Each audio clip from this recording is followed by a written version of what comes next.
Oke teman-teman, kembali lagi bersama kami, saya Hans dan dua rekan saya Pukang dan Agus. Nah, pada kesempatan ini kami akan sedikit berdiskusi, berbincang-bincang terkait John Rawls dan teori keadilan John Rawls. Nah, teman-teman, sebelum itu saya ingin memperkenalkan sedikit tentang John Rawls. John Rawls lahir pada tahun 1921 di Amerika. Nah, John Rawls merupakan salah satu filsuf penting, filsuf kontemporer, filsuf politik pada abad ini. Nah, terkait bagaimana gagasan John Rawls tentang keadilan, tentang teori keadilan John Rawls, kita akan berdiskusi bersama dengan Pukang. Ya, keadilan John Rawls. Silakan. Oke Hans, mengenai teori keadilan dari John Rawls yang terkenal dengan keadilan sebagai kesetaraan, ini telah menjadi salah satu kontribusi paling berpengaruh dalam filsafat politik kontemporer saat ini. Jadi, Rawls mengusulkan pendekatan yang bertujuan untuk menciptakan masyarakat yang adil dan merata, dengan mempertimbangkan kedudukan dan kepentingan semua individu. Nah, salah satu aspek terpenting dari teori keadilan Rawls adalah prinsip kesetaraan.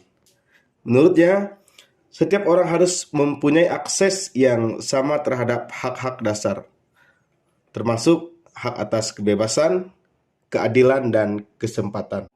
Dia juga berpendapat bahwa ketidaksetaraan sosial dan ekonomi hanya dapat diterima jika memberikan keuntungan bagi orang-orang yang paling kurang beruntung dalam masyarakat. Oke, Pukang, sangat menarik apa yang digagas oleh John Rawls. Saya ingin bertanya lebih lanjut. Nah, bagaimana hal ini bisa diterapkan dalam kaitannya dengan perancangan sistem keadilan, John, dalam kehidupan bernegara dan berbangsa? Nah, Hans dalam hal ini dia mempunyai usulan yang dimana agar ketika merancang sistem keadilan, itu kita harus melakukannya dalam keadaan ketidaktahuan tentang posisi sosial, ekonomi, atau keadaan alami kita sendiri. Yang dimana dengan cara ini, kita tidak akan memihak kepada kepentingan khusus, tetapi akan berupaya menciptakan sistem yang menguntungkan semua orang anggota masyarakat, terlepas dari perbedaan-perbedaan yang ada di antara mereka. Oke, Pukang. Terkait itu, saya pikir sudah cukup komplit ya dan juga kompleks apa yang disampaikan oleh John Rawls terkait teori keadilan ini. Tapi apakah dari gagasannya tentang keadilan ini, apakah ada kritik khusus tanggapan orang, ada kritik orang tentang teori ini? Tentu Hans, kalau mengenai teori pasti adanya kritik dari para kritikus. Nah, di mana kritik yang diberikan itu adalah bahwa konsep-konsep seperti teori dari Rawls ini tidak praktis dalam konteks kehidupan nyata.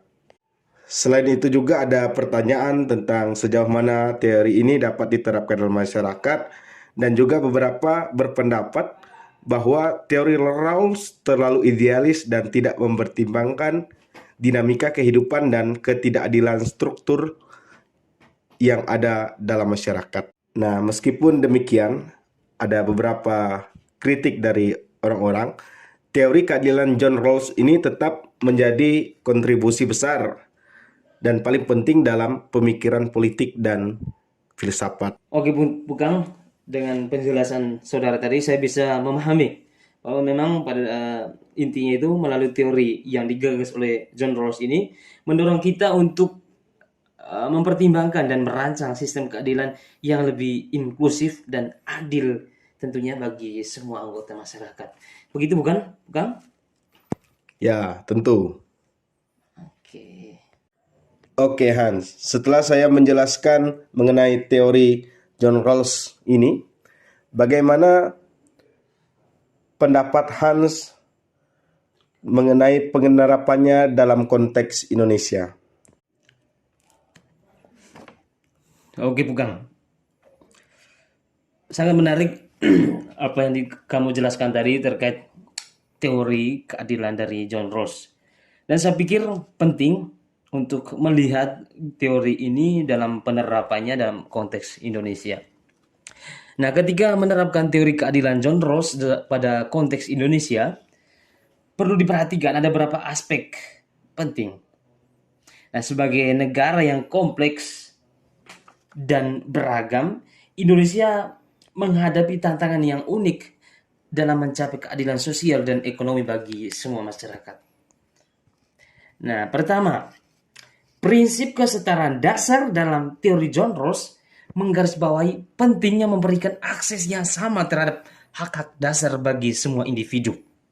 Nah, dalam konteks Indonesia ini mencakup hak-hak seperti pendidikan, kesehatan, mendapat tempat tinggal yang layak, dan akses terhadap sistem peradilan yang adil.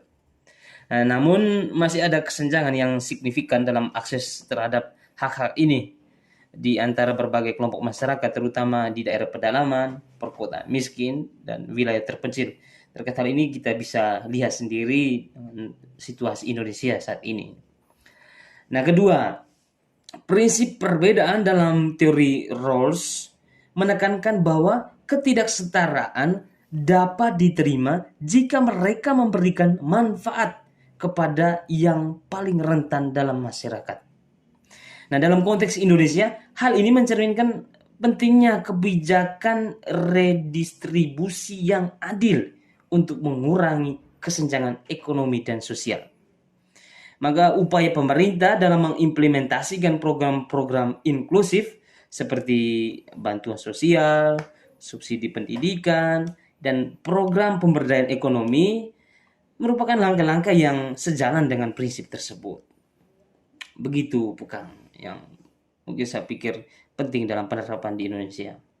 Oke, baik Hans. Lalu apa ada tantangan dalam penerapan teori John Rawls ini di Indonesia? Oh, tentu ada Pukang. Dalam penerapannya di Indonesia pasti ada tantangannya.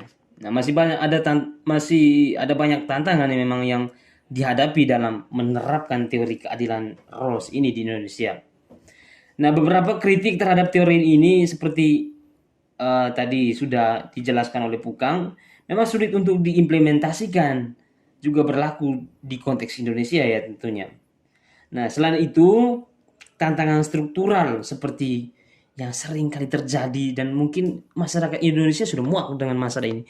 Itu seperti korupsi, ketimpangan kekuasaan, dan pemerataan sumber daya yang tidak merata menjadi hambatan dalam mencapai keadilan yang sejalan dengan John Rawls ini. Walaupun sekarang mungkin mulai kita rasakan ya dalam pemerintahan Pak Jokowi sudah ada pemerataan dalam pembangunan. Jadi pembangunan tidak lagi berpusat di Jawa tetapi di seluruh Indonesia diperhatikan oleh Jokowi. Kita harapkan juga kedepannya akan terus seperti ini. Gitu Pukang. Oke Pukang, tadi itu sudah saya jelaskan terkait bagaimana penerapan teori keadilan John Rawls ini dalam konteks Indonesia ya. Ya, penting untuk diakui bahwa teori keadilan John Rawls ini hanyalah satu dari berbagai pendekatan yang dapat digunakan untuk memahami dan mencapai keadilan di Indonesia. Jadi bukan salah satu teori yang utama ya, tetapi ini bisa dipakai dalam penerapan keadilan di Indonesia.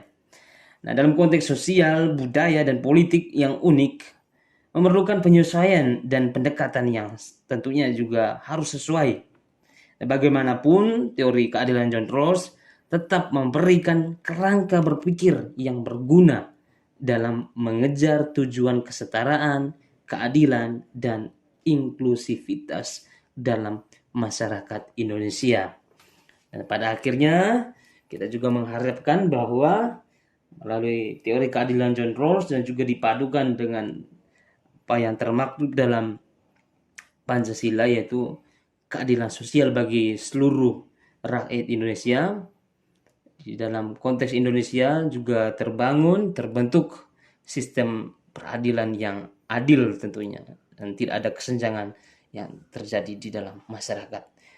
Ya, saya pikir terima begitu saja yang bisa kami sampaikan kepada teman-teman semua terkait teori keadilan John Rawls dan juga penerapannya dalam konteks Indonesia. Semoga konten ini bisa bermanfaat dan berguna bagi teman-teman semua.